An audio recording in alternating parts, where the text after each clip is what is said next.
Thank you. Kas on küsimusi Samile? Palun.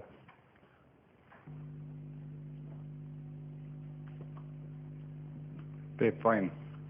Sam, are you more influenced by the leaders you work with or by the people who write the leadership? And the second part is that who are your three most favorite writers and why? Gurus of leadership. Can you ask the first question again, sir? I didn't catch it. Are you more influenced by the leaders you work with or by the people who are really nice to write about leadership or the gurus? And who are your three favorites?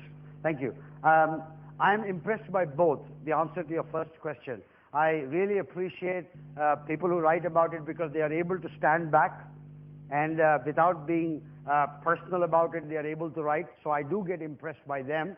But I've also been very fortunate that I have worked with some people who are absolutely fantastic leaders. I mean, I can tell you a story where I have a Norwegian client, worked from the shipping industry. What's the big surprise there? Being Norwegians, right? It must be fish, oil, or shipping, right? So now we are doing something in the sunny city of Dubai with them. They are a tanker manager, by the way. We've completed 2 years. We started off with, creating a mission, values, and implementing this across the organization. There are 7 nationalities working in the company. And the CEO is the man who has made it possible. It is he who has actually taken it upon himself because no consultant can make any damn difference. In fact, if you find a consultant who says he's successful, he owes half his fee to the CEO. Believe it or not, at least half his fee he owes to the CEO. Now here is the CEO who has actually taken it upon himself. They've just now opened offices in Germany and in Norway, and they've said, Sam, we would like you to go to Germany and Norway and implement the same thing there. I'm saying, listen, don't send me to Norway in February, okay? It's too cold for me, right? I come from a warm country. Any other time of the year I'll go. So I think it's a lot. I learn a lot from the leaders themselves who I work with. I'm very fortunate to work with a large number of leaders. You know, what David talked about, mentoring. I don't call myself a mentor, but on an average in a month, I have face-to-face meetings with about 8 to 10 CEOs. 1 hour, 2 hour meetings, which are all, you can call them whatever you like. It's really reflective time for them. I am very influenced by them. And I can see wise practices, I can see wicked practices.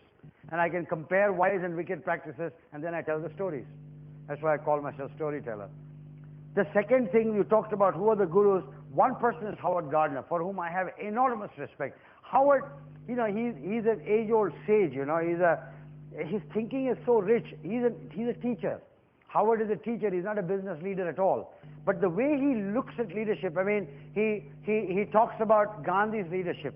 He talks about Douglas MacArthur's leadership. He talks about Margaret Mead, the anthropologist's leadership style. And it's amazing to see how he can go do a surgery into the leaders' minds and teach people, ordinary people like me, what thinking might be behind that. So Howard Gardner is one for whom I have a lot of respect. Jim Collins, I don't know whether you've heard of Jim Collins. Jim Collins is another. I think Jim is, in my opinion, Jim's writing on leadership, though he talks about visionary companies, etc., is very enriching. If you like quick fix approaches, Rosabeth Moss Kanter. Rosabeth, who's ex-Harvard Business School and Harvard Business Review editor. Rosabeth has got the quick American, quick fix answers. Rosabeth is very good at that. But those are I would really, Jim Collins and Howard Gardner, I have tremendous respect for them. I think they teach you reflectively what leadership is all about. I hope that answers your question. Thank you. Aitäh. Kas on veel küsimusi? Ma ei näe. Seal, palun, jah.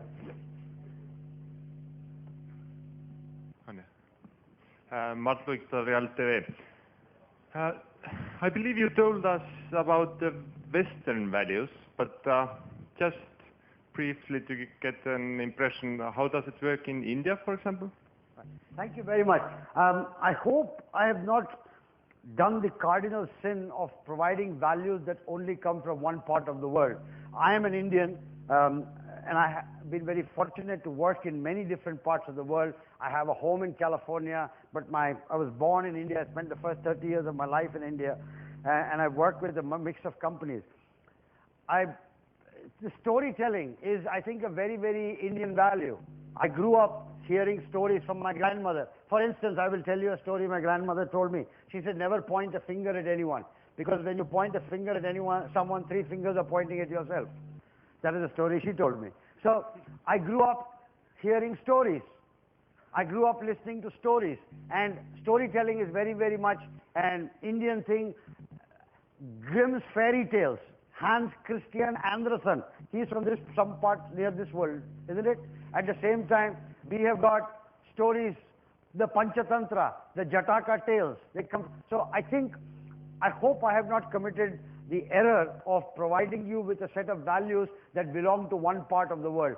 You know, I was telling the lady who is escorting me and taking care of me, Miss Anu, while I'm here, I said, if you were to go and ask your grandmother, please describe what a good person is, and ask her, what did your grandmother describe it to you as? And if you had a granddaughter, which will take another 300 years because she's very young, but if you do have a granddaughter, and if you have to explain to her what a good person is, the description would be exactly the same. It would not change. Some things are permanent, are universal. They apply everywhere. And I'm saying, please, I mean, I'm saying, do not get this thing that, this does not apply to my business. It won't work in my country. In my company, we do things this way. In fact, one of the things I teach companies is to get rid of their orthodoxies. Here is an orthodoxy I will share with you. One more story, okay? When you go to a hotel, what is the orthodoxy you find? The orthodoxy is, if you want a glass of water, it will cost you $18. If you want a beer, the beer which you can get for $1 outside will cost you $7. If you want to make a phone call, a 20-cent phone call will cost you $2.20. And you wonder, what is it? I mean, does that telephone instrument have gold on it or what? Why, if I pick up a telephone in a hotel, why should it cost so much? That's because that's the way they always done it. If Alexander Graham Bell were to come back today, he would die of shock. Saying, why are they charging so much for telephone calls at hotels? This is called industry orthodoxy. There is a hotel called Hotel for One in London, which has broken this orthodoxy. They have what is called an all-inclusive price. You have a beer, you don't get an electric shock. Right? You make a phone call, you don't go off to Mars when you see the bill. They have broken the orthodoxy. Much of our thinking is based, it won't work in my country, in my company. These are all orthodoxies. And also, a wonderful reason for doing nothing. That's another thing. Then I don't have to do anything. I just explain that it can't be done. And if you are, unfortunately, your subordinates have a person like you at the top, God help your company. Because nothing will happen there. So, my argument is that some things are universal.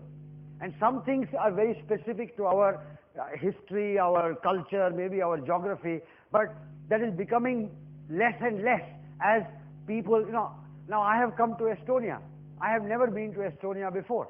Now I have come to Estonia, maybe a lot of other people who are not Estonians are coming to Estonia, they will influence your thinking. You go overseas, you will be influenced by others' thinking, you will influence others' thinking.